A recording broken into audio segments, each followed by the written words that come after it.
Assalamualaikum warahmatullahi wabarakatuh. Perkenalkan, saya Muhammad Firdansyah dengan NIM 2213040033. Di sini akan mempresentasikan makalah yang berjudul Etika Persaingan dan Membangun Jaringan Usaha dalam Bisnis Syariah. Nah, jadi video ini dibuat untuk pengganti nilai UTS. Oke, langsung saja. Yang pertama kita yaitu membahas tentang etika persaingan atau pihak-pihak yang bersaing, cara bersaing, produk yang dipersaingkan. Yang pertama yaitu pengertian persaingan usaha. Persaingan usaha berasal dari kata dasar yaitu saing, yang berarti berlomba atau mengatasi, dahulu atau mendahului. Dengan kata lain, yakni usaha untuk memperhatikan keunggulan masing-masing yang dilakukan per seseorangan atau badan hukum dalam bidang perdagangan. Ada 3 macam bentuk dasar industri atau pasar oleh para ahli ekonom, dibagi menjadi persaingan sempurna, monopoli, persaingan tidak sempurna. Yang pertama yaitu persaingan sempurna dicirikan sebagai yang pertama itu sifat produk yang homogeni.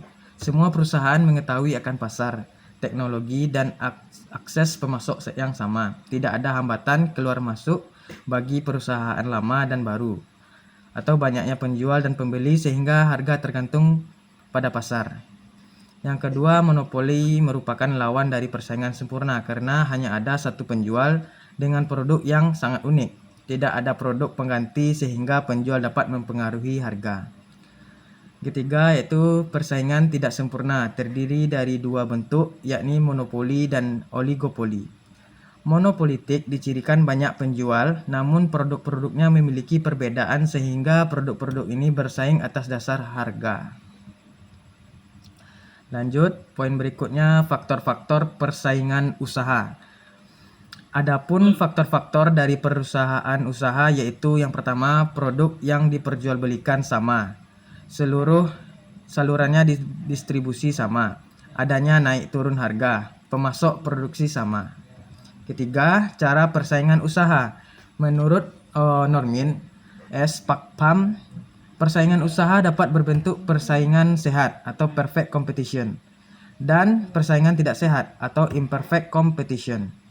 Yang pertama, persaingan sehat atau perfect competition terbagi menjadi 3. Yang pertama, menjamin persaingan di pasar yang inheren dengan pencapaian efisiensi ekonomi di semua bidang, kegiatan usaha dan perdagangan. Yang kedua, menjamin kesejahteraan konsumen serta melindungi kepentingan konsumen. Ketiga, membuka peluang pasar yang seluas-luasnya dan menjaga agar tidak terjadi konsentrasi kekuatan ekonomi pada kelompok tertentu. Yang kedua, persaingan tidak sehat atau unperfect competition. Persaingan tidak sehat ini dapat dibedakan menjadi 2 kategori. Yang pertama, tindakan anti persaingan. Tindakan anti persaingan ini adalah tindakan yang bersifat menghalangi atau mencegah terjadinya persaingan, yaitu suatu tindakan untuk menghindari persaingan jangan sampai terjadi. Tindakan seperti ini digunakan oleh pelaku usaha yang ingin memegang posisi monopoli dan dengan mencegah calon pesaing atau menyingkirkan pesaing secara tidak wajar. Yang kedua, tindakan persaingan atau curang. Cirinya menonjolkan dari penggunaan istilah tindakan anti persaingan dan tindakan persaingan curang. Keduanya bisa dianggap memiliki pola-pola persamaan. Lanjut, yaitu mengenai dari segi cara bersaing. Berbisnis adalah bagian dari muamalah. Karenanya, bisnis juga tidak terlepas dari hukum-hukum yang mengatur masalah muamalah. Karenanya, persaingan bebas yang menghalalkan segala cara merupakan praktik yang harus dihilangkan karena bertentangan dengan prinsip-prinsip muamalah dalam Islam. Oleh karena itu harus dihilangkan. Sedangkan praktik persaingan yang harus dikedepankan adalah bersaing secara sehat, tidak saling menjatuhkan. Dalam berbisnis, setiap orang akan berhubungan dengan pihak-pihak lain seperti rekan bisnis dan pesaing bisnis sebagai hubungan interpersonal. Seorang pebisnis muslim tetap harus berupaya memberikan pelayanan terbaik kepada mitra bisnisnya. Hanya saja tidak mungkin bagi pebisnis muslim bahwa pelayanan terbaik itu diartikan juga memberikan servis dengan hal yang dilarang syariah. Rasulullah SAW memberikan contoh bagaimana bersaing dengan baik. Ketika berdagang, Rasulullah tidak pernah melakukan usaha untuk menghancurkan pesaing dagang lainnya. Walaupun ini tidak berarti Rasulullah berdagang seadanya tanpa memperhatikan daya saingnya. Yang beliau lakukan adalah memberikan pelayanan yang sebaik-baiknya dan menyebutkan spesifikasi barang yang dijualnya dengan jujur, termasuk jika ada cacat barang tersebut. Secara alami hal-hal seperti ini ternyata justru mampu meningkatkan kualitas penjualan dan menarik para pembeli tanpa menghancurkan pedagang lainnya. Sementara itu, kaitannya dengan cara berbisnis yang islami, negara harus mampu menjamin terciptanya sistem yang kondusif dalam persaingan. Pemerintah tidak diberikan atau tidak berkenan memberikan fasilitas khusus kepada seseorang atau kelompok bisnis tertentu, misalnya tentang teknologi, informasi pasar, pasokan bahan baku, hak monopoli, atau penghapusan pajak. Hal yang demikian tak ada hubungannya sebagai praktik kolusi, dan hal itu sangat dibenci dalam Islam.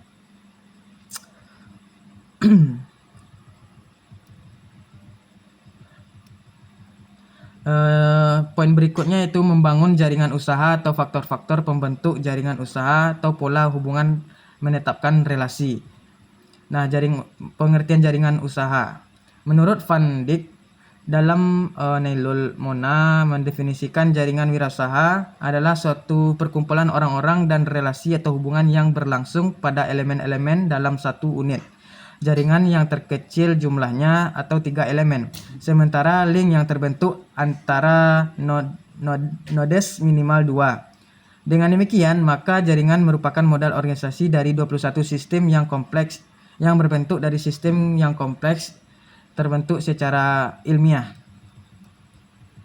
Dari beberapa pengertian tadi, pada jaringan wirausaha menjadi semakin penting karena memudahkan perusahaan untuk mengakses jaringan wirausahawan dalam menjalin relasi atau hubungan dengan individu dan organisasi. Poin berikutnya yaitu faktor-faktor pembentukan jaringan usaha. Menurut Aimah dalam Lydia Rosa menyatakan bahwa ada 4 alasan utama pentingnya membangun suatu jaringan. Yang pertama yaitu membangun hubungan atau build relationship. Jaringan memungkinkan pelaku usaha menjalin hubungan jangka panjang yang saling menguntungkan.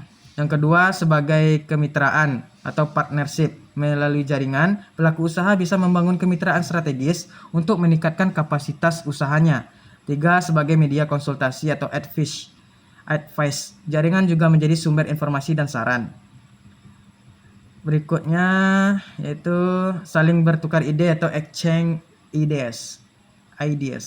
Salah satu nilai tambah utama dari jaringannya adalah pertukaran ide. Inovasi sering muncul dari percakapan informal, brainstorming bersama, atau diskusi terbuka yang terjadi di lingkungan jaringan usaha yang aktif. Selanjutnya yaitu pola hubungan. Pola hubungan dalam jaringan usaha merujuk pada cara pelaku-pelaku usaha saling terhubung, berinteraksi, dan bekerja sama untuk mencapai tujuan bersama. Hubungan ini bersifat formal maupun non-formal, tergantung pada bentuk dan tujuan jaringan yang dibentuk. Berikut ini adalah beberapa penjelasan mengenai pola-pola hubungan utama dalam jaringan usaha. Yang pertama, pola hubungan vertikal. Hubungan ini terjadi antara pelaku usaha yang berada pada tingkatan berbeda dalam rantai nilai atau value chain, seperti produsen dan distributor, supplier dan produsen, pengecer dan konsumen akhir. Contohnya yaitu petani bekerja sama dengan koperasi untuk memasok bahan pangan ke supermarket. Nah, hubungan ini umumnya bersifat saling bergantung dengan bisa berbentuk kontrak atau kemitraan formal. Kedua, pola hubungan horizontal. Pola ini terjadi antara pelaku usaha yang berada pada tingkat yang sama, seperti sesama produsen, sesama pengecer, sesama pengusaha UMKM, dan lainnya.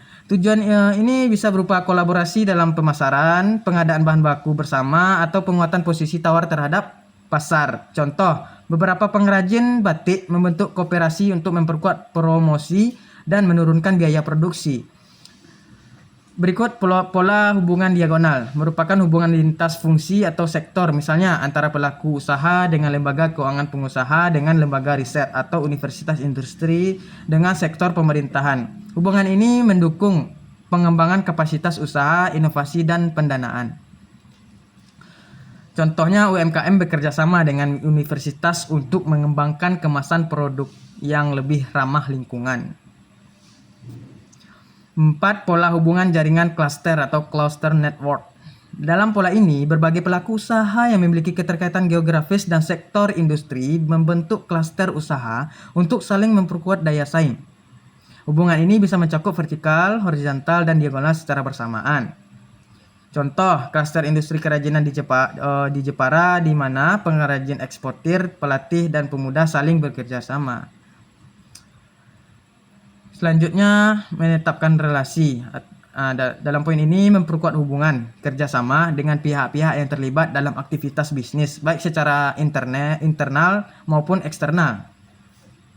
Ada beberapa cara untuk menetapkan relasi. Yang pertama, membangun kepercayaan atau membangun trust. Contohnya, menepati janji dalam pengiriman barang atau pembayaran. 2. Komunikasi yang efektif. Nah, contohnya relasi yang baik memerlukan komunikasi yang terbuka, jelas, dan dua arah. Terus, menjaga komitmen dan profesionalisme. Terus, kolaborasi dan saling menguntungkan. Dan partisipasi dalam komunitas atau asosiasi bisnis.